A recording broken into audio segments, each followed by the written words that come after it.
Hello friends, I am C वर्धमानगा। ध्यान से सुनना जितने भी सी इंटर वाले स्टूडेंट हैं। सर इससे पहले मैंने आरटीपी का फर्स्ट पार्ट सॉल्व किया था इनकम टैक्स का, जिसमें आपको मैंने केस सिनेरियो और एमसीक्यू सॉल्व कराया था। सर इस वाले पार्ट पे अपन डिस्क्रिप्टिव क्वेश्चन करेंगे एंड हैव ट्रस्ट, अच्छे क्वेश्चन है। तो प्लीज मेरे साथ ध्यान देना, फोकस करना, बहुत अच्छे से समझ आएगा, बहुत मजा आएगा और मैं बहुत सारी चीजें आपको सिखाऊंगा सर। ठीक है, तो ध्यान देना, फोकस करना सर। पहले नीचे आके कभी भी क्वेश्चन में पढ़ा करो सर, हमसे चाहता क्या है। कभी भी ऊपर से क्वेश्चन पढ़ना स्टार्ट नहीं करना चाहिए, टाइम वेस्ट होता है इससे। देखो क्वेश्चन में मैं क्या बोल रहा है, determine the gross total income of miss Anchal for the assessment year 25-26 assuming that she has opted out of the provision of section 115 BAC on the assumption that she is a resident but not ordinary resident and non-resident। तो sir are NOR और NR वाली कहानी है sir. तो हमें निकालना है sir दोनों के बेसिस में टैक्सेशन। तो देखो सर हम पढ़ना स्टार्ट करते हैं, ध्यान देना सर, फोकस करना। Miss Anchal an Indian citizen is a government employ. ओ भाई साहब, सबसे पहली चीज तो यही ध्यान रखना है कि ये गवर्नमेंट एम्प्लॉय है और इंडियन सिटीजन भी है, working for the Indian government. She submit the following information for the previous year ended 31 मार्च 2025। ठीक है भाई, तो एक काम करते हैं, यही लिख लेते हैं sir, resident, not ordinary resident and non resident. मैंने आपको कुछ बात सिखाना चाहता हूं, प्लीज ध्यान से सुनिएगा। एग्जाम में जब आप इस क्वेश्चन को सॉल्व करने जाएंगे तो सबसे पहले जब आपका स्टार्ट होना चाहिए तो कैसा होना चाहिए, ऊपर हेडिंग ऐसी होनी चाहिए। आप पूछते हो ना मेरे से राइटिंग स्किल क्या होती है, प्रेजेंटेशन क्या होता है, कैसे लिखना चाहिए, यही राइटिंग स्किल, यही प्रेजेंटेशन है। सुनो, आपको ऊपर ये लिखना चाहिए sir, computation of gross total income of miss Anchal for the assessment year 25-26, ऐसे लिखना चाहिए। ठीक है, अंडर नॉर्मल प्रोविजन या ऑप्शनल टैक्स रिजिम, ऐसे लिखना चाहिए। अगर आप ऐसा नहीं लिखते हो ना, आपके मार्क्स कटेंगे। इसी को तो बोला जाता है सर टेक्स्ट में पेपर का प्रेजेंटेशन, एंड पेपर का प्रेजेंटेशन मैटर्स अ लॉट। ठीक है, तो आगे देखो क्या लिखा हुआ है, salary income received in Malaysia for the services rendered there. एक मिनट ध्यान से सुनो और मेरी बात समझो सर। ये गवर्नमेंट एम्प्लॉय है, ठीक है, और इसको इंडियन गवर्नमेंट सैलरी दे रही है सर मलेशिया में सर्विसेज प्रोवाइड करने के लिए। तो हम पढ़ के आए थे सर कि अगर कोई भी गवर्नमेंट एम्प्लॉय हो जिसको गवर्नमेंट ने डेप्यूटेशन के लिए या कोई पर्पस के लिए बाहर भेजा हो, जिसको इंडियन गवर्नमेंट सैलरी पे कर रही है, तो सर वो चाहे रेसिडेंट हो, नॉन रेसिडेंट हो, नॉट ऑर्डिनरी रेसिडेंट हो, सबके हाथ में टैक्सेबल है। तो सर ये 2 लाख रुपीज तो सबके हाथ में टैक्सेबल है, पहले तो ये क्लियर होना चाहिए। अच्छा, अब एक स्टूडेंट मुझसे पूछा, सर एक बात बताओ, हमें कैसे पता चलता है कि ये सैलरी इनकम है, तो इसमें स्टैंडर्ड डिडक्शन हुआ है कि नहीं हुआ। सर ये सिर्फ आपको सैलरी इनकम रिसीव दी हुई है, ऐसा नहीं दिया हुआ है इनकम फ्रॉम सैलरी। अगर इनकम फ्रॉम सैलरी बोलता ना तो मैं बोलता स्टैंडर्ड डिडक्शन हो चुका है। सर यहाँ सैलरी इनकम रिसीव दी हुई है। सर क्या हमें 50,000 का स्टैंडर्ड डिडक्शन माइनस करना पड़ेगा? यस, माइनस करना पड़ेगा सर। तो ये आ जाएगा हमारा 1.5 लाख एंड 1.5 लाख। ये समझ आया, पहला ट्रांजेक्शन समझ आया। आगे देखो sir, profit from business carried on in Chennai. Sir income India में एक्रू हो रही है, deem to accrue, receive, deem to receive. अगर ये बातें हैं तो सर चाहे रेसिडेंट हो, चाहे नॉट ऑर्डिनरी रेसिडेंट हो, नॉन रेसिडेंट हो, हम नहीं छोड़ेंगे इसको। तो सर प्लस कर लो 80,000 दोनों के हाथ में टैक्सेबल है। आगे देखो, loss from business carried on in Vadodara. Sir Vadodara India में है सर, तो इंडिया में अगर बिजनेस से लॉस हो रहा है तो क्या हम इसको माइनस कर सकते हैं? यस सर, हम इसको माइनस कर सकते हैं। ये लॉस हम क्लेम कर सकते हैं, ये लॉस हम डेफिनेटली क्लेम कर सकते हैं। पहली चीज ये ध्यान रखने वाली बात। अगला, loss from business carried on in USA, though profit are not received in India but business is controlled from Rishikesh. Sir Rishikesh India में, सर उत्तराखंड में। तो सिंपल सी बात है सर, आप बिजनेस कर रहे हो यूएसए में, पर कंट्रोल कहां से कर रहे हो? इंडिया से। तो सर अगर इंडिया से कंट्रोल करते हो और बिजनेस इंडिया से बाहर करते हो तो उस केस में ordinary resident, not ordinary resident, ये दो के हाथ में टैक्सेबल होता है, नॉन रेसिडेंट बच जाता है, नॉन रेसिडेंट बच जाता है। तो सर जब इनकम टैक्सेबल होती है तो लॉस भी तो मिलेगा ना सर। ऐसा थोड़ी कि सिर्फ इनकम टैक्स लगा दोगे, इनकम लेते जाओगे, लॉस नहीं लोगे। सर लॉस भी हम क्लेम कर सकते हैं, इस केस में डैश है, ये ध्यान रखने वाली बात है। अगला, unabsorbed depreciation of business in USA. भैया जिस बिजनेस का लॉस मुझे मिल जाता है उस बिजनेस का डेप्रिसिएशन भी तो दे दो मुझे। माइनस कर लो 16,000, यहां पर डैश। नेक्स्ट आगे बढ़ते हैं। Profit from business in Bali, Bali sir बाहर है सर, इंडिया से बाहर सर। कंट्रोल फ्रॉम दिल्ली, अरे भैया इंडिया से कंट्रोल कर रहा है, अगर इंडिया से कंट्रोल कर रहा है तो सोच क्यों रहे हो, पूरा टैक्सेबल। ऑर्डिनरी रेसिडेंट के हाथ, नॉट ऑर्डिनरी रेसिडेंट, दोनों के हाथ में sir. And 60% of the profit deposited in bank in Bali and 40% received in India. भैया नॉन रेसिडेंट के हाथ में तो उतना ही टैक्सेबल होगा जितना इंडिया में रिसीव हुआ है। तो इंडिया में तो 28,000 ही रिसीव हुआ है सर, 70,000 का 40% आप कर लेंगे सर। आगे बढ़ते हैं। Rent from house property situated in USA and receive there, sir other source से इनकम हो रही है। बिजनेस से होती तो ऑर्डिनरी और नॉट ऑर्डिनरी के हाथ में ले लेता सर, पर ये तो अदर सोर्स से हो रही है। अदर सोर्स के केस में नॉट ऑर्डिनरी और नॉन रेसिडेंट के हाथ में नहीं जाता सर। प्लीज आप मेरे कॉम्पैक्ट के नोट्स देखना, आपको मैंने ये नोट्स हिंदी में लिख के समझाया है सर, ताकि कोई स्टूडेंट को कंफ्यूजन ना हो। ठीक है, तो ये तो हो गया सर। तो हमसे ग्रॉस टोटल इनकम पूछा था, अब ऐड कर लेते हैं। 1,50,000 plus 80,000 minus 20,000 minus 46,000 minus 16,000 plus 70,000, ये आ रहा है सर 2,18,000। सर एक बात सीख लो और समझ लो, ये जो मैं आपके साथ बैठ के सॉल्व कराता हूँ, समझाता हूँ, सिखाता हूँ ना सर, इसका फायदा ये है कि आप मेरे साथ एक बार बैठ के करते हो ना, गजब लेवल का कॉन्फिडेंस आता है। ऐसा नहीं है आप आरटीपी खुद से सॉल्व नहीं कर सकते सर, एक बार केस सिनेरियो मैंने आपको सॉल्व करा दिया, डिस्क्रिप्टिव आप खुद से भी कर सकते हो, बट ये जो क्लैरिटी प्रोवाइड होती है ना सर, कई छोटे छोटे पॉइंट्स जो मैं आपको समझाता हूँ, बताता हूँ, यही बहुत काम के होते हैं सर। बाकी तो ऐसा नहीं है कि ऐसा कोई रॉकेट साइंस है स्टूडेंट खुद नहीं कर सकता, कर सकता है, बट कई बार जो छोटे छोटे पॉइंट्स मैं आपको सिखा रहा हूँ ये सीखने लायक है और यही आपको एग्जाम में ध्यान रखना है। ठीक है, आगे देखो नेक्स्ट वाला नॉन रेसिडेंट का भी निकाल लेते हैं। 1,50,000 प्लस 80,000 माइनस 20,000 प्लस 28,000, सर ये आ रहा है 2,38,000। क्लियर हुआ ये सबको? बैठा दिमाग में? कैसे किया ये क्वेश्चन क्लियर? आओ 7th क्वेश्चन ध्यान दो मेरे साथ।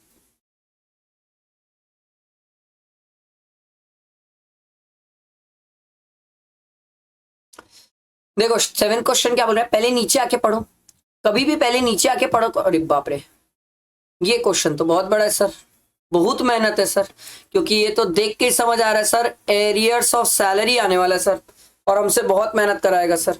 ठीक है, और ऊपर से 115 बीएससी के हिसाब से मेहनत करा रहा है सर। ठीक है, तो पहले नीचे पढ़ते देखो। Compute the relief under available under section 89 and the tax payable. अच्छा, इसको रिलीफ भी चाहिए, टैक्स पेबल भी चाहिए for the assessment year 25-26 assuming that miss Ashima exercise the option of shifting out of the default tax regime under section 115 BAC 1A for the 25-26। मतलब current year में तो normal provision से चल रही है सर, ये चीज क्लियर होनी चाहिए आपको। ठीक है, for the assessment year 22-23 and 24-25 Ashima is paid tax under 115 BAC। ये 2 साल में 115 BAC है। However, for the assessment year 23-24, she had paid tax under normal provision। अब एक स्टूडेंट के में क्वेश्चन आ सकता था, सर एक बात बताओ ये क्या तमाशा है, एक बार 115 BAC एक बार नॉर्मल, एक बार 115 BAC एक बार नॉर्मल। सर हम ऐसा कर सकते हैं? हाँ डेफिनेटली कर सकते हो। अगर आप सैलरीड पर्सन हो तो आप ये हरकतें कर सकते हो, पर अगर आप बिजनेस वाले हो तो आपको ये सब करना अलाउड नहीं है। बिजनेस वाले लोगों को रोका जाता है सर, सैलरीड पर्सन को नहीं रोका जाता। सैलरीड पर्सन ये आदमी कर सकता है, और देखो दिया हुआ है बेसिक सैलरी दिया हुआ है, तो ये आदमी ऐसा कर सकता है। अब जब कभी आपके एग्जाम में ऐसे बड़ा सा क्वेश्चन आ जाए तो आपके मन में पहला क्वेश्चन ये आता है, सर हम इससे कैसे अप्रोच करनी चाहिए, क्योंकि अप्रोच इज वेरी इंपॉर्टेंट। क्या करें सर, क्या पहले पूरा क्वेश्चन पढ़े फिर सॉल्व करना स्टार्ट करें? नो, अगर आप ऐसा करने जाओगे बहुत टाइम लग जाएगा सर, बहुत टाइम लग जाएगा, क्वेश्चन सॉल्व होने में ही बहुत टाइम लग जाएगा, क्योंकि एरियर्स ऑफ सैलरी 3 साल का कैलकुलेट करना है, it will take a lot of time. बहुत टाइम से इंस्टीट्यूट ने एरियर ऑफ सैलरी के क्वेश्चंस नहीं पूछे, इस बार तो आरटीपी में टच कर दिया, तो एक स्टूडेंट को जरूर अच्छे से देख के आना चाहिए सर। तो अपन क्या करते रहेंगे, पढ़ते रहेंगे क्वेश्चन सॉल्व करते रहेंगे, पढ़ते रहेंगे क्वेश्चन सॉल्व करते रहेंगे, अदरवाइज ये बहुत लंबा हो जाएगा सर। ठीक है, तो चलो let's start. Ashima, age 45 years, has been an HR manager for the past 15 years. Nice. In Shipra Limited. She gives you the following particular for the financial year 24-25. ठीक है भाई, बेसिक सैलरी दी हुई है 70,000 per month. अब मैं क्या करूंगा sir, मैं तो पढ़ूंगा और पेज ऐड करके ना बनाना स्टार्ट कर दूंगा। तो यहां पर एक स्टूडेंट को क्या लिखना चाहिए sir, computation of relief under section 89 and tax payable, ऐसे पूरा लिखना चाहिए सर। अगर कोई स्टूडेंट ये नहीं लिख रहा है तो सर ये गलत है, आपको लिखना चाहिए सर, क्योंकि आप नहीं लिखोगे तो फिर वही बात है सर, प्रेजेंटेशन खराब है और फिर आप मेरे को बोलोगे कि सर एग्जाम में मार्क्स कहां कट रहे हैं पता ही नहीं चल रहा सर। यही छोटी छोटी चीजें जो एक स्टूडेंट अगर एग्जाम में ध्यान रखे तो उसके मार्क्स नहीं कटेंगे सर। ये बहुत छोटी छोटी चीजें, लोग इसको इग्नोर कर देते हैं, बट बिलीव मी आपको ये सब छोटी चीजें याद रखनी चाहिए सर, बहुत अच्छे से याद रखना चाहिए। ठीक है, यहां लिख लेता हूं मैं पर्टिकुलर्स, यहां लिख लेता हूं सर मैं, अरे यार रुपए लिख लेता हूं, वैल्यू क्यों लिख रहा हूं मैं सर, यहां लिख लेता हूं मैं रुपए। स्टार्ट करें सर, सबसे पहला है बेसिक सैलरी। बेसिक सैलरी कितनी दी हुई है सर, आपको बेसिक सैलरी दी हुई है 70,000 पर मंथ है सर। तो 70,000 इंटू 12, 70,000 इंटू 12 ये आ रहा है सर 8,40,000। ठीक है, अरे यार ठीक, नेक्स्ट आगे बढ़ते। अगला दिया हुआ sir dearness alliance 24,000 per month, 30% of which is forming part of the retirement benefit. याद रखना काम की चीज होती है सर। तो एक बार तो डियरेंस अलायंस लिख लेते सर, मैं शॉर्ट फॉर्म में लिख रहा हूं, आप प्लीज एग्जाम में short forms are not allowed, कोशिश भी मत करना, शॉर्ट फॉर्म की मार्क्स काट देंगे सर। 2,88,000, ठीक है, ये हो गया डियरेंस अलाउंस। इसके बाद दिया हुआ है बोनस 21,000, लिखो भाई बोनस 21,000 इंटू 12 ये आ रहा है सर 2,52,000। ठीक है, बोनस हो गया। इसके बाद आगे दिया हुआ है Miss Ayesha contributes 18% of his basic salary as contribution to recognise provident fund. हर employer contribute the same amount. ओ भाई, रिकॉग्नाइज प्रोविडेंट फंड के लिए तो मेहनत करना पड़ेगा। रिकॉग्नाइज प्रोविडेंट फंड लिख लो, एम्प्लॉयर का कंट्रीब्यूशन याद रखना। हमसे क्वेश्चन में प्लीज ध्यान दो, हमसे क्वेश्चन में टैक्स पेबल बोला है, मतलब टोटल इनकम निकालने बोला है। मतलब आपके दिमाग में यह आना चाहिए सर कि जो इसने कंट्रीब्यूट किया है उसका एटीसी में आप डिडक्शन ले सकते हैं, जो एम्प्लॉय ने कंट्रीब्यूट किया है वो भले ही बाद में देखेंगे, बट पहले तो अपन देख, ये चीज दिमाग में क्लिक करनी चाहिए। ठीक है, ये चीज क्लिक करना चाहिए। और इसका प्रेजेंटेशन भी कैसे करना है, क्या करना है बता रहा हूं मैं। तो पहले तो sir 18% of basic salary employer ने कंट्रीब्यूट किया है, ये एम्प्लॉयर वाला पार्ट है ना, याद रखना। तो 18% कितना हो जाएगा, बेसिक सैलरी कितना है 8,40,000, इसका 18% इन्होंने किया है सर 15,1200, ये एम्प्लॉयर ने कंट्रीब्यूट किया है। पर सर हम तो सीख क्या है सर, हमें कितना मिलता है sir exemption 12% of basic plus DA. अच्छा, डीए के लिए इन्होंने बोला था सर, ये देखो 24,000 का 30% कितना हो जाएगा सर, 24,000 इसका 30% 7,200 ही फॉर्मिंग पार्ट है सर। तो 70,000 प्लस 7,200, लो भैया 70,000 प्लस 7,200 और इसका 12 इंटू 12 करके 12% सर। ठीक है, तो 70,000 प्लस 7,200, इसको क्या हो गया 7,200 इंटू 12% सर, ये आ रहा है अपना बाप रे 1,1,1,168। तो इसको माइनस कर लो 15,1200 से, तो ये आ जाएगा सर 4,00,32। ये आपका taxable rent free recognise provident fund आ गया। अब बहुत सारे स्टूडेंट क्या करते हैं सर, जो एम्प्लॉय का कंट्रीब्यूशन है वो अभी नहीं लिखते, बोलते हैं लास्ट में लिखेंगे। सर लास्ट कभी नहीं आता, एक हकीकत सर बता रहा हूं, लास्ट कभी नहीं आता मेरे भाई, कभी नहीं आता। चुपचाप सबसे पहले क्या कर भाई, इसी लाइन को एक्सटेंड कर,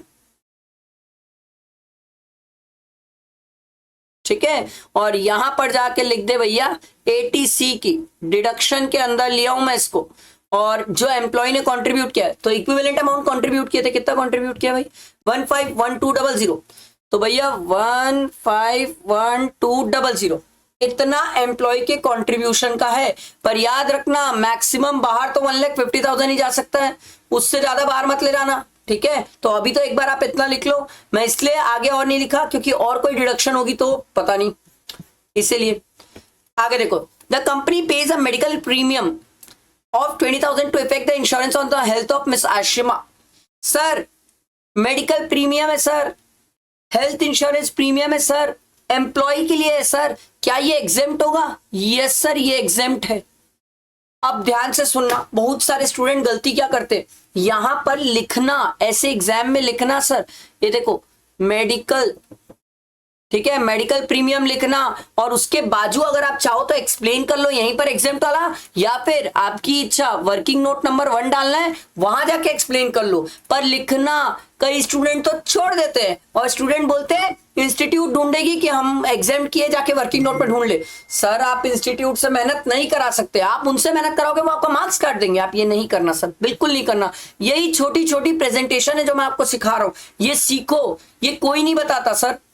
She received arrears of salary 3,35,000। लो भैया arrears of salary। सर एक क्वेश्चन था, arrears of salary जो है क्या वो एज अ सैलरी टैक्सेबल होती है? Yes sir, arrears of salary current year में रिसीव हुई है, करंट ईयर में पूरी अपनी सैलरी इनकम मानी जाती है, तो एक बार के लिए तो इसको सैलरी इनकम माना जाएगा।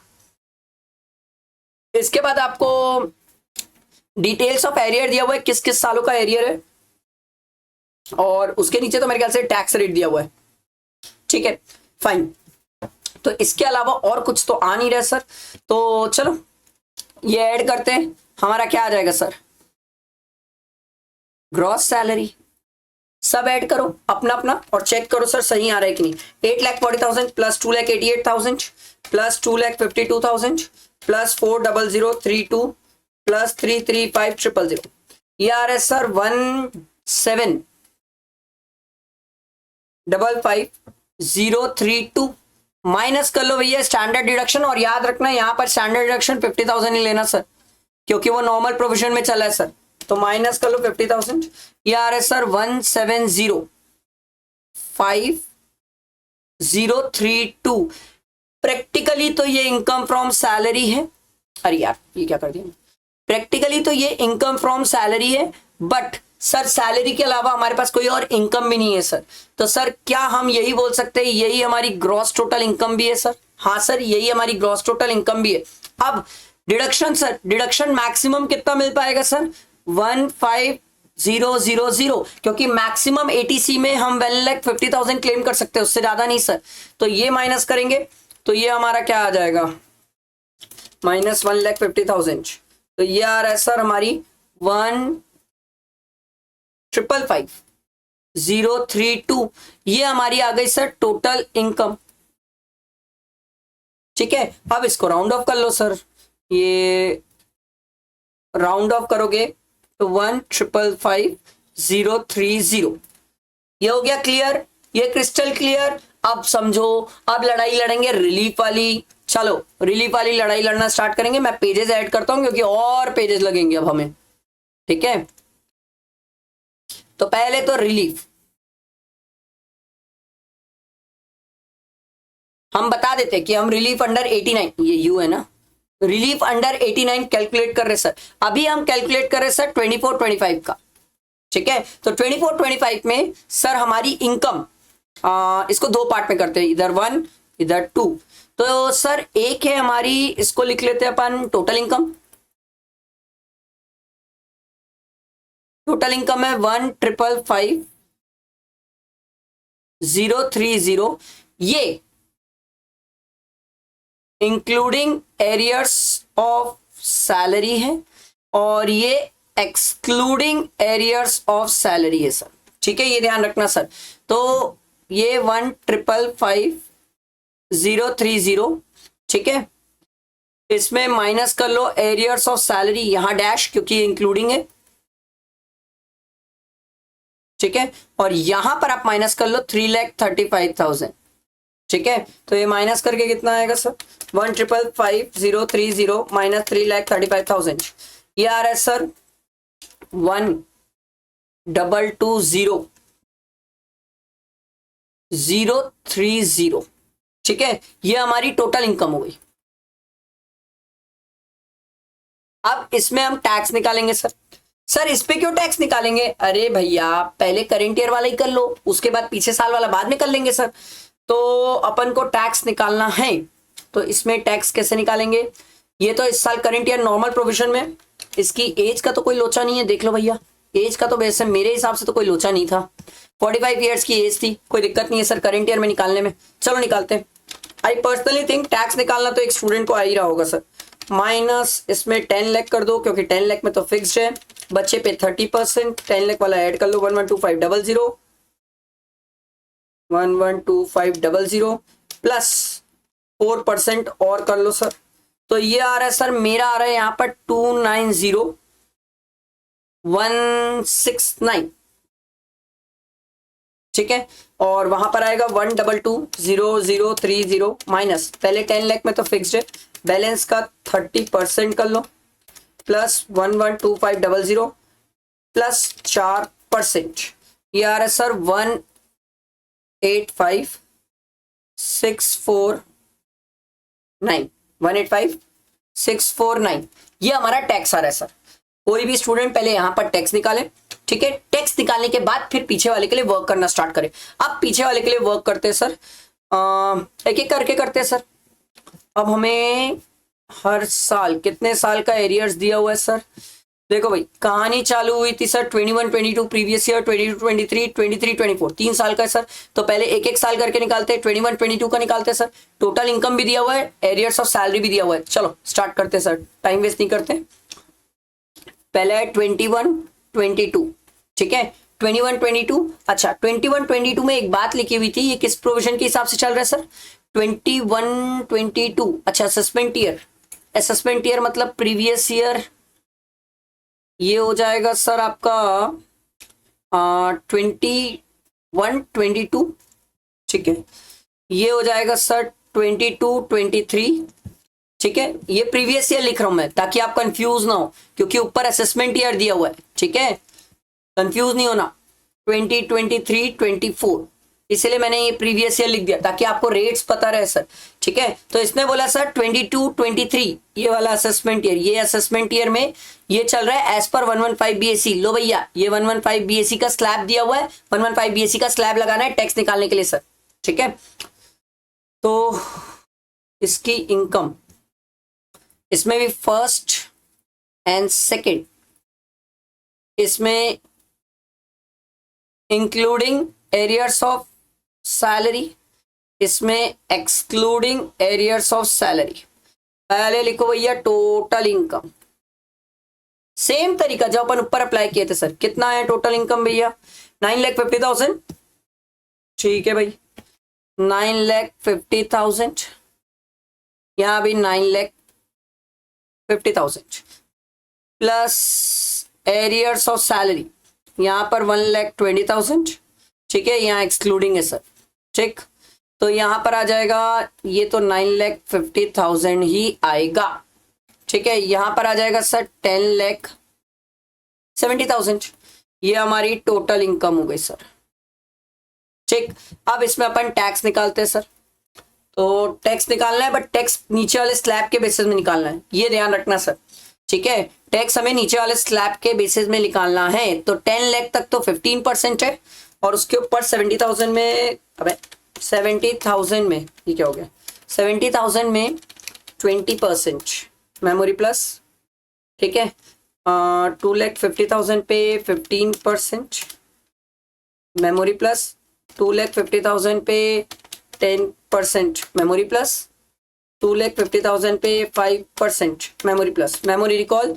ये सर आप पूरा कैलकुलेट करेंगे तो मेरा तो टैक्स 89,000 आ रहा है सर। अच्छा प्लस 4% भी तो करना है, ठीक है, प्लस 4%, ये आ रहा है सर 92,560। कोई भी स्टूडेंट टैक्स आराम से निकाले, कोई गड़बड़ी नहीं है, क्योंकि अगर टैक्स निकालने में गड़बड़ हो गई तो बहुत दिक्कत हो जाएगी।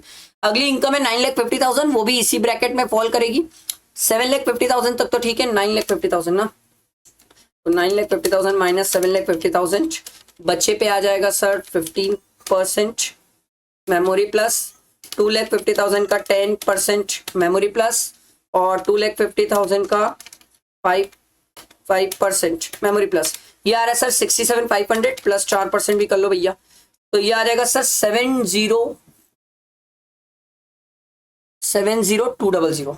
ठीक है, ये कहानी हो गई सर। ठीक, अगर एक चीज चाहो तो आप अभी से कर सकते हो, पता है, अभी से कर सकते हो, दोनों का डिफरेंसेस निकाल सकते हो सर। हर जगह अभी से आप चाहो तो डिफरेंसेस निकाल सकते हो, नहीं तो आखिरी में टेबल बना के भी डिफरेंसेस निकाल सकते हो। ठीक है, मैं एक काम करता हूँ, अभी कर लेता हूँ। 290169 माइनस 185649, डिफरेंसेस अभी निकाल लो। 104520। एरियर ऑफ सैलरी के कारण कितना टैक्स में डिफरेंस आ रहा है? 92560 माइनस 70200, ये आ रहा है सर 22360। ठीक है, ये हो गया 21-22 का सर। अब नेक्स्ट ईयर में मूव करते हैं सर। नेक्स्ट ईयर है 22-23। ठीक है, फिर से वही कहानी सर, फिर से वही मेहनत सर। ये क्वेश्चन बहुत मेहनत है सर। ठीक है, इंक्लूडिंग एरियर्स ऑफ सैलरी, ये एक्सक्लूडिंग एरियर्स ऑफ सैलरी। ठीक है, आप बोलोगे सर एग्जाम में बहुत मेहनत लगेगी इस क्वेश्चन में। हाँ, मुझसे बोल सकते हो सर कि बहुत मेहनत है इस क्वेश्चन में। ठीक है, पर करना पड़ेगा, ऑप्शन नहीं है किसी स्टूडेंट के पास सर। ठीक है, तो ये आ जाएगा सर टोटल इनकम। ठीक है, तो पहले तो इनकम तो देख ले भैया, बट 10,20,000 एंड 1,10,000। 10,90,000, 1,10,000। ठीक है, तो सर 10,90,000 प्लस 1,10,000, ये आ रहा है सर 12 लाख। ठीक है, ये है 10,90,000। ठीक है, अब हमें इसमें पे टैक्स निकालना है सर। ठीक है, अब टैक्स निकालना है तो एक बार फिर ध्यान दो, नीचे आओ। इसने क्या बोला था sir? Assessment year 24-25, assessment year 24-25, इस साल ये 115 बीएससी के हिसाब से चल रहा है, बट असेसमेंट ईयर 23-24 में ये नॉर्मल प्रोविजन में चल रहा है। और नॉर्मल प्रोविजन मतलब सर वही है हमारा, पहले 2,50,000 में कोई टैक्स नहीं है, वही है सर। तो 12 लाख माइनस पहले 10 लाख कर लो, बचे 30% प्लस 112500 प्लस 4%, ये आ रहा है सर 1,79400। सर ये कौन कैसे निकाले आप टैक्स? सर मैं नॉर्मल प्रोविजन अप्लाई किया हूं सर, वो पहले 2,50,000 में निल, नेक्स्ट 2,50,000 में 5%, वही वाला प्रोविजन अप्लाई किया और उसके बेसिस में टैक्स निकाला हूं।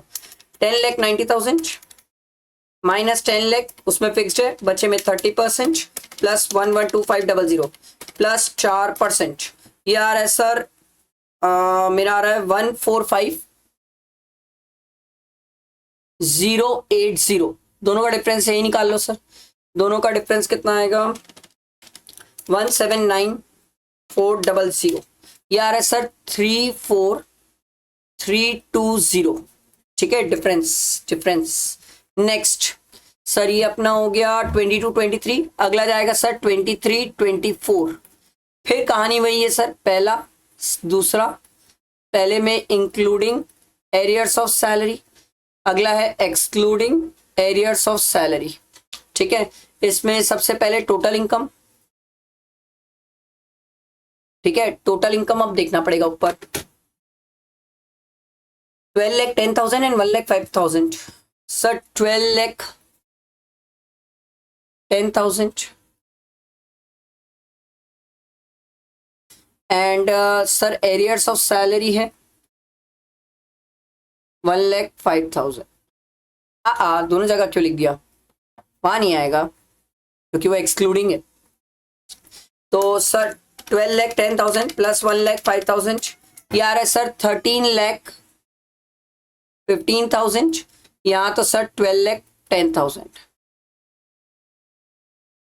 सर टैक्स निकालना है, याद रखना इस साल 115 बीएससी लिया है इसने। ठीक है, तो 115 बीएससी के हिसाब से इसकी इनकम कितनी है? 13,15,000 ना, तो इस ब्रैकेट में फॉल करेगा वो। तो 13,15,000 माइनस 12 लाख कर लो, इस पे आएगा 20% मेमोरी प्लस 3 लाख का 15% मेमोरी प्लस, फिर 3 लाख का 10% मेमोरी प्लस और 3 लाख का 5% memory plus memory recall. Sir ये आ रहा है 1,13,000 प्लस 4%, ये आएगा 117,520। अरे कहाँ गया, ये रहा 117,520। और उसमें भी निकाल लो सर, 12,10,000 माइनस 12,00,000 कर लो, इसके ऊपर 10,000 पे लगेगा 20%, ठीक है। फिर मेमोरी प्लस 3,00,000 पे 15, अरे यार 5% मेमोरी प्लस, 3,00,000 पे 10% मेमोरी प्लस, 3,00,000 पे 15% मेमोरी प्लस। मेमोरी रिकॉल ये आ रहा है सर मेरा 92,000 प्लस 4%, ये आ रहा है 95,680। सर दोनों का डिफरेंस निकाल लो, माइनस 117,520, ये आ रहा है सर 21840। बाबा बहुत मेहनत कराया है इस क्वेश्चन ने, 21840, ठीक है ये आ गया सर। अब एक पेज ऐड कर लेते सर, क्योंकि अब तो फाइनल आंसर की तरफ पहुंचेंगे सर। तो हमारा सर ऊपर टेक्स्ट में डिफरेंस कितना आ रहा था, 104,520, और सर ये तीनों साल में कितना आ रहा था सर, 22,360। इसमें माइनस कर लो सर, 22,360 माइनस 34,320 माइनस 21,840, ये माइनस कर लो सर, 105,4,520 माइनस 22,360, ठीक है, माइनस 34,320 माइनस 21,840।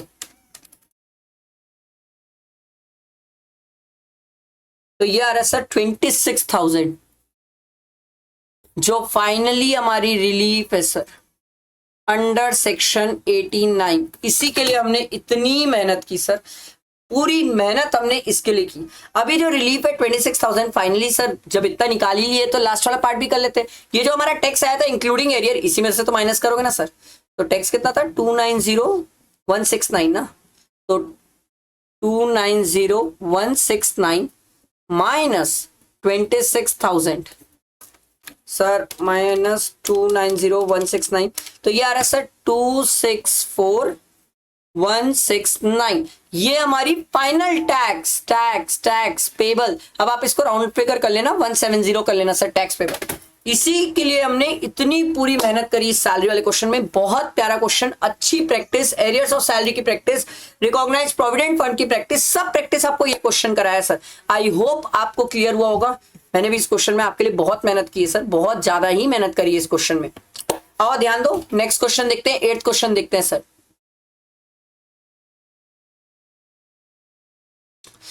देखो क्वेश्चन 8, पहले नीचे आके पढ़ो क्या बोल रहा है हमसे।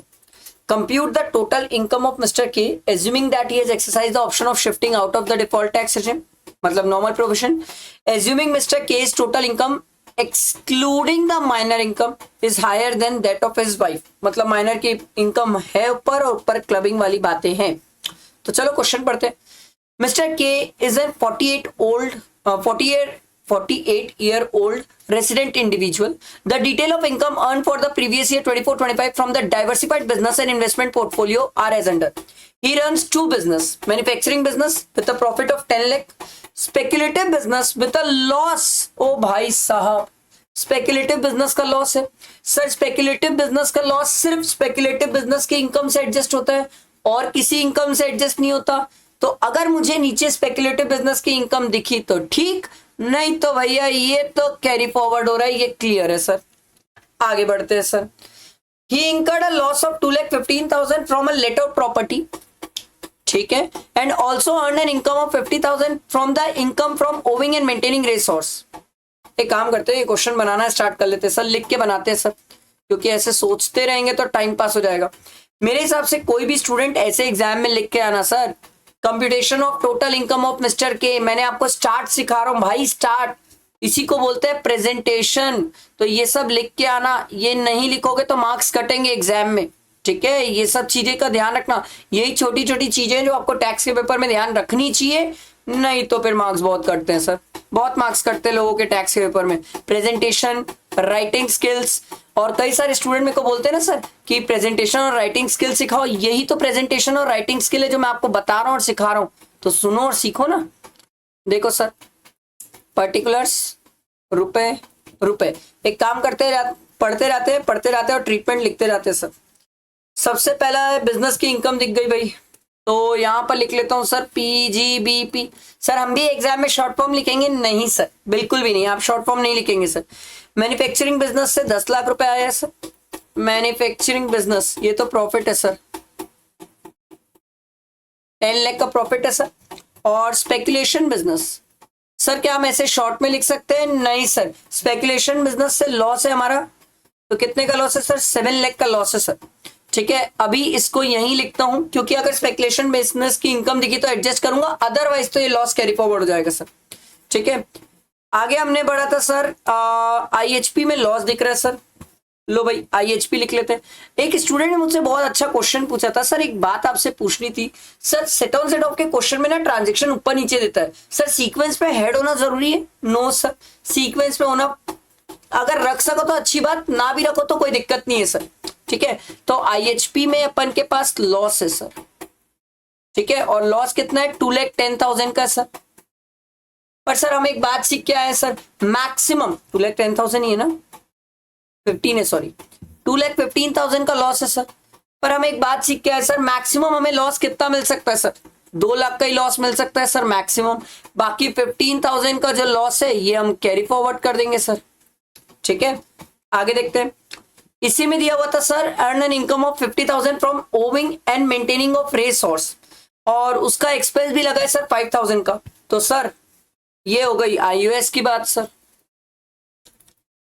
ओविंग एंड मेंटेनिंग, भैया 50,000 की इनकम, इसमें एक्सपेंस भी लगा सर, 5,000 का एक्सपेंस भी था सर, तो ये 45,000 की इनकम हो गई सर। ठीक है, उसके बाद आगे देखो, he had earned the short term capital gain of 50,000 from equity shares sold, ठीक है, on which STT was paid, and long term capital loss, sir long term capital loss तो capital gain की इनकम से ही adjust होगा, वो भी long term वाली, तो मिला तो ठीक, नहीं तो ये भी कैरी फॉरवर्ड में चल जाएगा सर। ठीक है, तो शॉर्ट टर्म कैपिटल गेन तो लिख लेते हैं सर, कैपिटल गेन की इनकम दिख गई sir, short term capital gain है।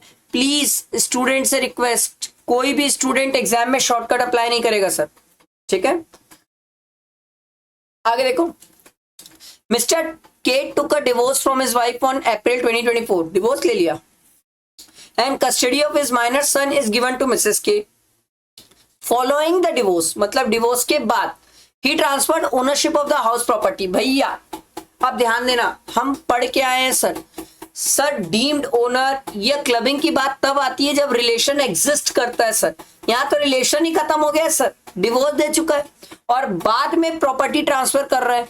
तो सर प्रॉपर्टी ने रेंटल इनकम जनरेट किया 5 लाख का, सर क्या ये मिस्टर एक्स के हाथ में जाएगा? नो सर, ये 5 लाख मिसेस एक्स के हाथ में जाएगा। भैया मिस्टर एक्स के हाथ में, मिसेस के हाथ में जाएगा, मिस्टर के हाथ में नहीं जाएगा। सर क्यों?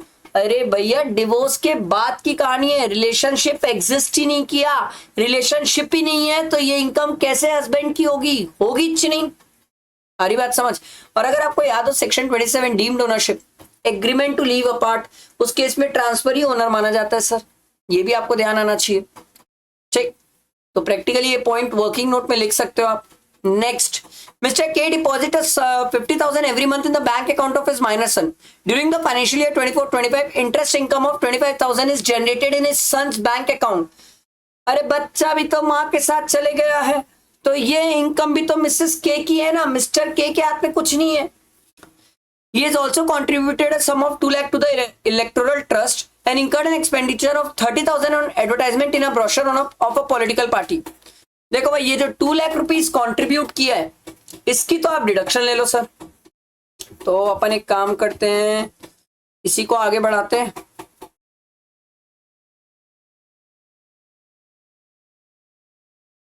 ठीक है, यहां पर लिख लेते हैं ग्रॉस टोटल इनकम, यहां लिख लेते हैं सर डिडक्शन, और ये होगी सर 80 GGC में सर 2 लाख रुपीस की डिडक्शन ले लेंगे सर अपन।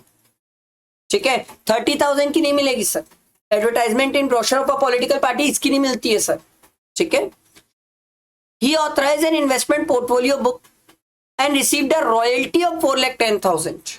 ओहो, रॉयल्टी की इनकम सर, आईओएस की इनकम मिल गई सर, रॉयल्टी सर, सर 4,10,000 की इनकम है सर। ठीक है, आगे बढ़ते हैं। From a publisher in Germany the royalty is calculated at 16%। Sir हम पढ़े हैं sir 15% maximum, maximum 15% of the income ही हम क्लेम कर पाते सर, ये 16% हम क्लेम नहीं कर पाएंगे। तो सर 4,10,000 ये हमारा 16 के बराबर है, तो 15 के बराबर कितना होगा निकालना पड़ेगा। 4,10,000 डिवाइडेड बाय, भैया 4,10,000 divided by 16 divided by 16 into 15, ये आ रहा है सर 384,375। ठीक है, इतनी ही मैक्सिमम हम डिडक्शन क्लेम कर सकते हैं रॉयल्टी की, इससे ज्यादा हम रॉयल्टी की डिडक्शन क्लेम भी नहीं कर सकते सर, ये बात का ध्यान रखना। ठीक है, और डिडक्शन की बात करूं तो 80 QQB सर, ध्यान रखिएगा सर, बुक की बातें हैं सर। ठीक है, out of the total royalty 2 lakh, नहीं सॉरी, ये देखो, he incurred 60,000 as expenditure for earning this income. ओ भाई 60,000 का एक्सपेंडिचर भी इंकर किया, तो 4,10,000 माइनस 60,000, तो 3,50,000 इनकम दिखेगी सर, ये तो पहले क्लियर होना चाहिए। ठीक है, out of the total royalty 2,90,000 was remitted to India. Sir 2,90,000 ही इंडिया में रेमिट हुआ है, तो सर जितना इंडिया में रेमिट हुआ है उतने की डिडक्शन ले सकते हो, पर उसमें से आप पहले एक्सपेंस तो माइनस कर लो सर 60,000 का, तो बचा हुआ 2,30,000, इतना ही आप डिडक्शन क्लेम कर पाओगे सर।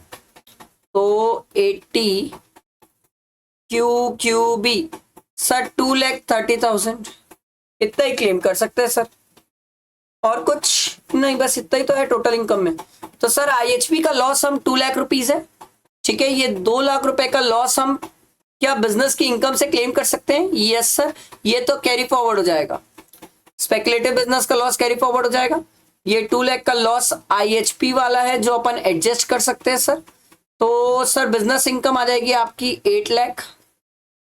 ठीक है, फिर आपका IHP में डैश, फिर IOS में कितना आ जाएगा आपका? IOS में आ जाएगा 3,50,000 प्लस 45,000, ये आ रहा है सर 3,95,000।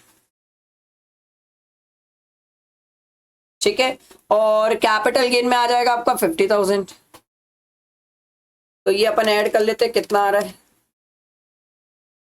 प्लस 8 लाख, ये आ रहा है आपका सर 12,45,000, ये आपकी ग्रॉस टोटल इनकम है सर। ठीक, इसमें अपन डिडक्शन ले लेंगे सर, कितना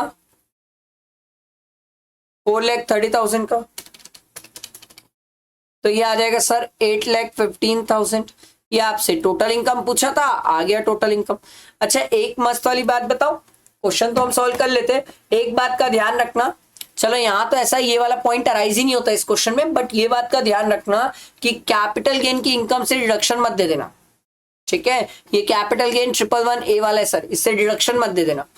वैसे तो इस क्वेश्चन में ये पॉइंट अराइज ही नहीं होता क्योंकि आपके पास बाकी जो अदर इनकम है वो बहुत ज्यादा है सर, बट इन केस इसी क्वेश्चन में एग्जाम में अदर इनकम कम कर दिया तो ध्यान रखना इस 50,000 से डिडक्शन क्लेम मत कर लेना। ठीक है, नहीं तो बवाल हो जाएगा, गड़बड़ हो जाएगा।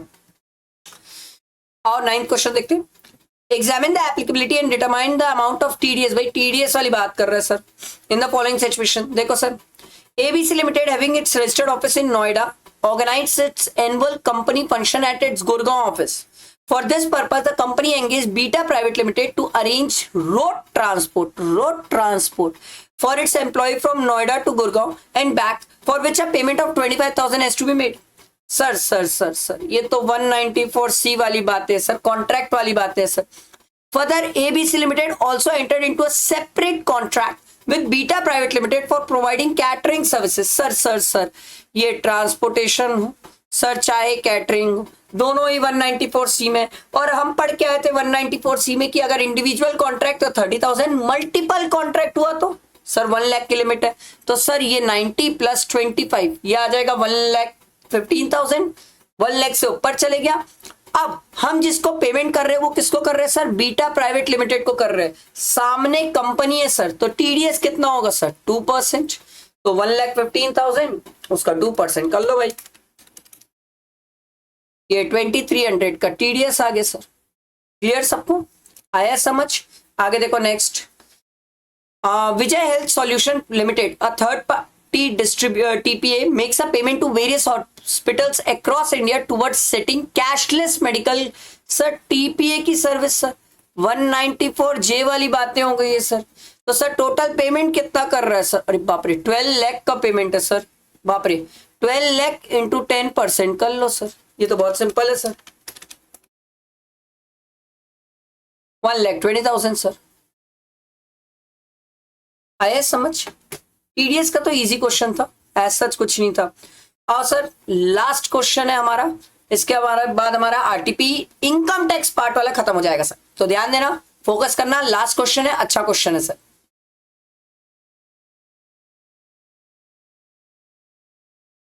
पहले नीचे आके पढ़ो क्वेश्चन में क्या बोल रहे, देखो कहा गया, देखो You are required to compute the total income and tax liability of Mr. Weber for the assessment year 25-26 if he is opted out of the default tax regime। ओ भाई साहब ये नॉर्मल प्रोविजन में चल रहा है सर, पर एक खास बात बताऊं मैं आपको, जब भी कभी बोलता है ना क्वेश्चन में कि नॉर्मल प्रोविजन में चल रहा है, तो आप दो चीजें सोचा करो, एक नॉर्मल प्रोविजन प्लस एक AMT, क्योंकि 115 BAC के साथ AMT नहीं होता, बट नॉर्मल प्रोविजन के साथ AMT होता है सर। तो आप सोचा करो, अब इस क्वेश्चन में वो तो इनकम देख के पता चलेगा AMT एप्लीकेबल है कि नहीं, बट मैं आपको ये बता रहा हूं, ये सीखो, ठीक है, ये टेक्निक सीख के रखो, ये बहुत काम आती है सर। देखो मिस्टर वेबर और रेसिडेंट इंडिविजुअल, ओ भाई साहब क्वेश्चन तो काफी बड़ा है सर। एक काम करते हैं, पढ़ते और पढ़ते पढ़ते बनाते जाते सर। तो यहां पर एक पेज ऐड किए, यहां पर हर एक स्टूडेंट एग्जाम में लिख के आएगा computation of total income and tax liability. Her student ये सब लिख के आना सर, कोई स्टूडेंट ये सब छोड़ेगा नहीं, मैं आपको बता दिया हूं सर। ये सब छोड़ोगे तो आपके मार्क्स कट जाएंगे, बिल्कुल भी मजाक नहीं करना पढ़ाने के साथ और पढ़ने के साथ सर।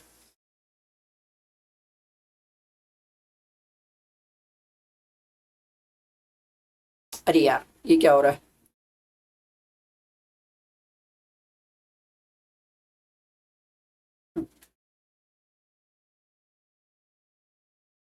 ठीक है, यहां लिख लेते हैं सर पर्टिकुलर्स रुपए रुपए, ठीक है। अब क्वेश्चन पढ़ते रहते हैं, ट्रीटमेंट करते रहते हैं। Mr. Weber, resident age 46 years, engaged in the business of plywood and structures, maintain his books of accounts under section 44AB। प्यार से बता रहा भैया, मैं टैक्स ऑडिट वाला हूँ, छोटा मोटा आदमी तो नहीं हूँ, ठीक है। मेरे लिए 44AD अप्लाई मत कर देना। He follows the mercantile system of accounting and regularly files his return of income, ठीक है। The profit and loss for the year ended 31st March 2025 shows a net profit of 51,42,000 after debiting or crediting the following item। मतलब इस भाई की PGP की income और PGP में आपको नेट प्रॉफिट दिया हुआ है। नेट प्रॉफिट कितना है? 15,42,000, नहीं कितना था? 51,42,000, 51,42,000। इसमें लिख लो ऐड, ठीक है, और थोड़ा गैप देके लेस, ठीक। एक बात हमेशा याद रखना, लेस वाले में कम चीजें आती है, ऐड वाले में ज्यादा आती है, ज्यादातर ऐसा नहीं है जरूरी कि ऐसा ही हो, बट मैं आपको अपने एक्सपीरियंस से बता रहा हूं। During the year mister weber has taken a professional services from a lawyer in relation to a business dispute. The legal fees was paid amounted to rupees 1 lakh. Tax has been deducted on time. Very nice. But has not been deposited. Not nice. Sir आपको tax जमा भी करना था sir, section 40 बोलता है sir, अगर आप TDS काटे और जमा नहीं किए टाइम पीरियड में as per section 139 sub section 1, अगर आप जमा नहीं करते, due date of filing of return से पहले टीडीएस जमा नहीं करते, तो उस केस में आपको, जिसको आपने पेमेंट किया है सर, अगर वो रेसिडेंट है तो ऑब्वियसली सर 30% डिसअलाउ हो जाएगा सर। ये बात ध्यान रखने वाली बात। The tax was later on deposited on 15 नवंबर। भैया ड्यू डेट से बाद निकल गया और टैक्स ऑडिट वाली कहानी है तो भी 31 अक्टूबर लास्ट है, आप 15 नवंबर जा चुके हो, लेट हो गया है, अब तो आप नहीं क्लेम कर सकते सर, तो आपको 30% एक्सपेंस डिसअलाउ करना पड़ेगा। आपने तो 1 लाख पूरा खर्चा क्लेम कर लिया था, आप 30% डिसअलाउ कर लो। तो यहां लिख लो सर लीगल फीस। एग्जाम में कोई भी शॉर्टकट नहीं लिखेगा, सेक्शन 40 लिख के आएगा, बाजू में लिखना है बाजू में लिखो, वर्किंग नोट में जाके लिखना है वहां लिखो, बट लिखना है, कोई भी छोड़ेगा नहीं। अगर छोड़ोगे तो मार्क्स कैसे मिलेगा? Mr. Vaibhav has renovated his office by engaging in the service of his brother. As the existing office premises has become very old and required refurbishment. The total payment made for the renovation amounted to rupees 2,50,000, which is reasonable to the extent of 1,50,000. Section 48(2) आ गया, excessive और unreasonable payment made to relative, brother है भाई, relative sir. तो अब यहां पर sir लिखना पड़ेगा, क्या लिखे sir, payment to brother. Sir exam में शॉर्ट फॉर्म कोई अप्लाई नहीं करेगा, शॉर्टकट कुछ अप्लाई नहीं करोगे, पूरा लिख के आओगे सर, ठीक है। 1 लाख एक्सेसिव और अनरीजनेबल पेमेंट है सर। अगला, he purchase goods worth 30,000 from Vishnu and company micro enterprises on 1 March 2025। जैसे ही मैं माइक्रो पढ़ता हूं ना सर, मेरे दिमाग में सेक्शन 43B आ जाता है। According to the return agreement between them the payment is to be made on 5 April. Payment होना चाहिए था 5 अप्रैल में। However he made the payment to Vishnu and company on 15 April. ओ भाई लेट हो गए हो, आप लेट हो गए 43B के हिसाब से। तो ये जो आपने पेमेंट का एक्सपेंस क्लेम किया ना 30,000, चुपचाप ऐड कर दो sir. Payment to micro 30,000 sir, agreement की डेट से लेट हो गए सर। 43B पिक्चर में लिख के आना, वर्किंग नोट वगैरह, ठीक है। आगे next, depreciation as per books, ये तो चुपचाप ऐड कर दो 13,66,000।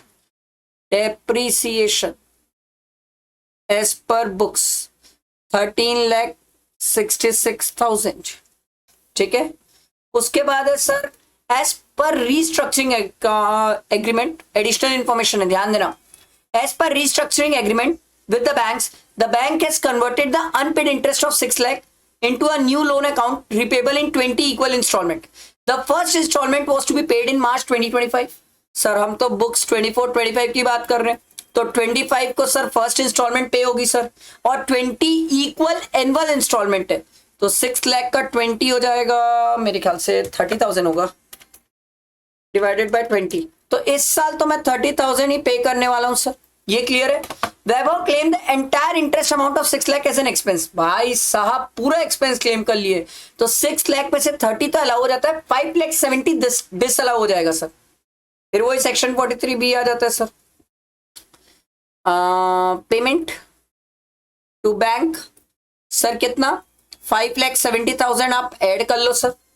आगे बढ़ते, depreciation as per income tax दिया हुआ सर 12 लाख, ये क्लेम कर सकते हैं हम लेस में। Depreciation as per income tax, ठीक है, कितना है सर, 12 लाख, ठीक है। आगे बढ़ती है कहानी। He contributed 50,000 towards tier 1 of the NPS. Sir प्यार से बोल रहा है 80CCD ले लो भैया, ठीक है। And further he invested in a 5 year deposit. Sir फिर से याद दिला रहा है आपको, 80C ले लो सर, ठीक है। अब मस्त वाली बात आई मेरे दिमाग में, तो एकदम मस्त वाली बात आई। मैं चेक करना चाहता हूं कि कितने स्टूडेंट को ये लग रहा है कि सर हम 80CCD और 80C ये दोनों मिला के क्लेम करेंगे, कि सर ये 50,000 जो है वो एडिशनल वाला 80CCD 1B में क्लेम कर लेंगे सर। कितने स्टूडेंट को ये बात याद आ रही है सर कि सर हम इसको 1B में क्लेम कर सकते हैं? ये बात कितने स्टूडेंट, बहुत कम ही स्टूडेंट है जो ये बात याद कर पाएंगे सर कि सर ये 50,000 अपन 80CCD 1B में भी क्लेम कर सकते हैं, 50,000 एडिशनल क्लेम कर सकते हैं, ठीक है। तो एक काम करते हैं, डिडक्शन ही लिख लेते हैं सर, यहां तक तो हो गया था। थोड़ा गैप दे दो, यहां पर थोड़ा सा गैप दो, पता नहीं और कोई इनकम आ गई तो, ठीक है। उसके बाद नीचे जाओ, यहां लिख लो सर ग्रॉस टोटल इनकम, इसमें माइनस कर लो डिडक्शन, और डिडक्शन में एक मिल गई मेरे को 80C 1,50,000 की, और एक मिल गई मेरे को 80CCD 50,000 की। आपको पूछा ये कैसे क्लेम किया था सर, मैं 1B में क्लेम किया था, एडिशनल डिडक्शन जो मेरे को मिलती है सरकार की तरफ से उसमें क्लेम किया हूं सर मैं, ध्यान रखना। नहीं तो कई सारे स्टूडेंट ये दोनों को मिला के 80 सर CCE सोचना चालू कर देंगे सर, ठीक है, ध्यान देने वाली बात सर। उसके बाद क्या बोल रहा है sir, he employed 90 new employees sir, 80 double J double A आ गया पिक्चर में। During the previous year 24-25 the details of whom are as follows. Number of employees दिए हुए हैं, ठीक है, ये ठीक है। रेगुलर कैजुअल बाहर कर दो, और ये तो सर 240 डेज से कम हो जाएगा, और 25,000 से ज्यादा इमोल्यूमेंट है, तो ये 3 बाहर है, सिर्फ यही आएगा सर। तो 24,000 इंटू 20 इंटू 12 इंटू 30%, इतना ही तो मिलेगा।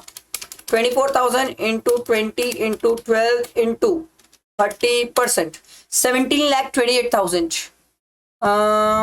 The employee participate in a recognized provident fund while the casual employees does not, इसीलिए तो हम कैजुअल को नहीं लेते हैं सर। तो 17,28,000 ये आप डिडक्शन और ले लो सर।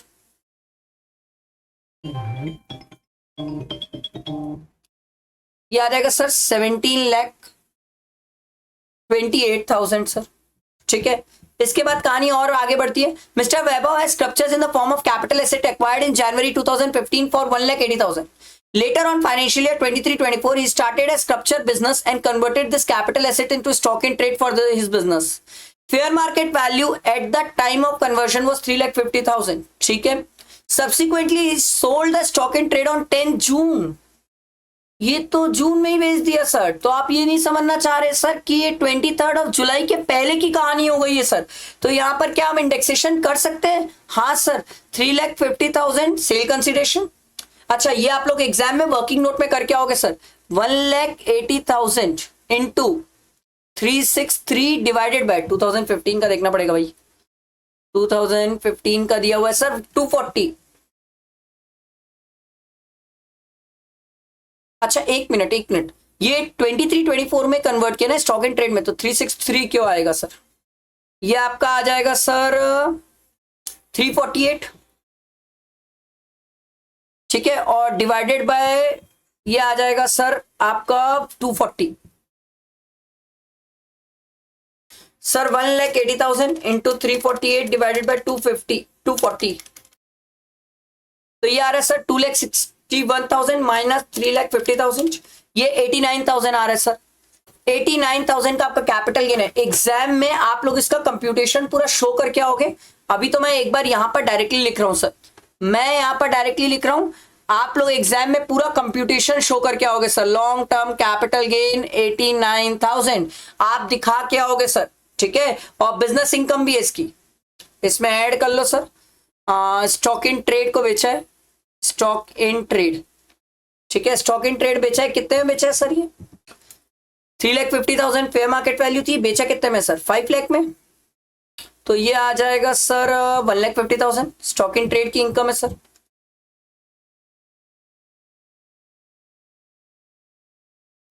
ठीक है, तो अब इसको एक बार ऐड कर लो। ये कितना आ रहा है सर? देखो 51,42,000 plus 30,000 plus 1 lakh plus 3 lakh, नहीं 30,000 है ना, 30,000 प्लस 13,66,000 प्लस 5,70,000। अरे यार तो क्या हो जाता है? प्लस 1,50,000 माइनस डेप्रिसिएशन 12 लाख, तो ये आ रहा है मेरा 61,88,000 सर पीजीईपी की इनकम।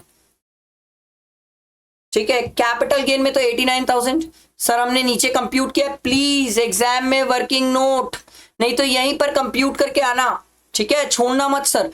अब हमारी टोटल इनकम आ जाएगी सर, प्लस कर लो 89,000, ये आ रहा है सर 6,277। ठीक है, इसमें आप डिडक्शंस माइनस कर लो।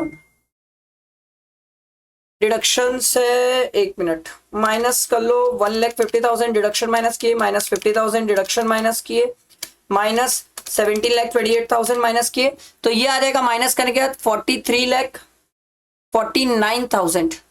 ठीक है, ये हमारी आ गई सर टोटल इनकम। ठीक, एक पेज ऐड कर लेते हैं। ठीक, ये हमारी आ गई सर टोटल इनकम।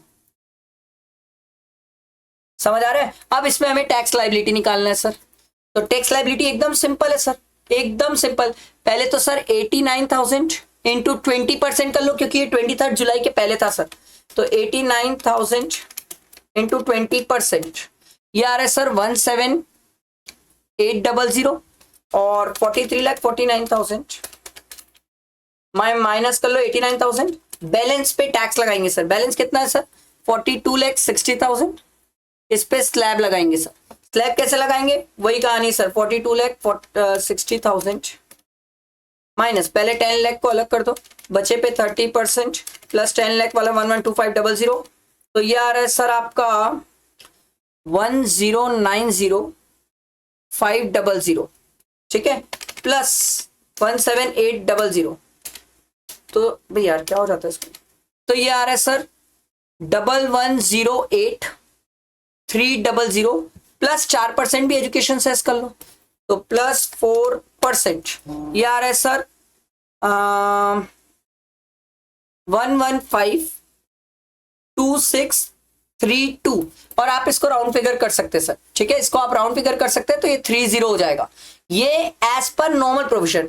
अब बात ये है सर क्या इस पे एएमटी एप्लीकेबल हो सकता है? यस सर, इसकी इनकम देखो ना सर, ये देखो ना सर, टोटल इनकम आराम से एएमटी एप्लीकेबल हो सकता है। तो एएमटी के लिए क्या करेंगे सर, एएमटी के लिए 43 लाख कितना था 43,49,000 टोटल इनकम आई, इसमें अपन 80 डबल जे डबल ए वाला ऐड कर लेंगे सर। सर क्यों? क्योंकि जब हम एएमटी की इनकम निकालते हैं तो 80 आईए से लेके 80 आरआरबी की डिडक्शन हम क्लेम जो किए उसको ऐड बैक कर लेते हैं सर, 10 डबल ए वाली भी ऐड बैक कर लेते हैं सर, 35 एडी वाली भी ऐड बैक कर लेते हैं सर, तो इसको ऐड कर लो सर 1728000 ऐड करने के बाद ये कितना आ जाएगा सर 4349 प्लस 1728000, ये आ रहा है सर 607700। अब आप समझ रहे हो तो एएमटी के हिसाब से जो ये आपकी टोटल इनकम आई है ये तो 50 लाख से भी ऊपर चले गए, तो इसमें सरचार्ज की भी कहानी है इंटू 18.5% प्लस 10% प्लस 4%, तो ये मेरा टैक्स आ जाएगा और एज पर एएमटी 1286136 यार सर, आप इसको चाहो तो राउंड फिगर कर लेना 40। तो सर क्या आपका एएमटी का टैक्स ज्यादा आ रहा है? यस सर, आपका एएमटी का टैक्स ज्यादा आ रहा है सर, तो आपको एएमटी का पे करना पड़ेगा, इनकम टैक्स कम है, बचा हुआ आप क्रेडिट ले लेना सर, तो माइनस कर लो, इनकम टैक्स वाला कितना है 1152630, तो ये आ रहा है सर क्रेडिट, बची हुई जो आप क्रेडिट ले सकते हो सर वो क्रेडिट आ रही है 13350 समझ आया? बैठा ये दिमाग में? ये मैंने आपको पूरा आरटीपी सॉल्व कराया सर, एक एक चीज अच्छे से आराम से एक्सप्लेन की, क्लियर हुआ, आई होप सबको क्लियर हुआ होगा। इसके अलावा भी कोई डाउट है आप बिंदास मुझे व्हाट्सएप में, टेलीग्राम में, कहीं पर भी पिन कर सकते हो, मैं आपको डाउट जरूर क्लियर कर दूंगा सर।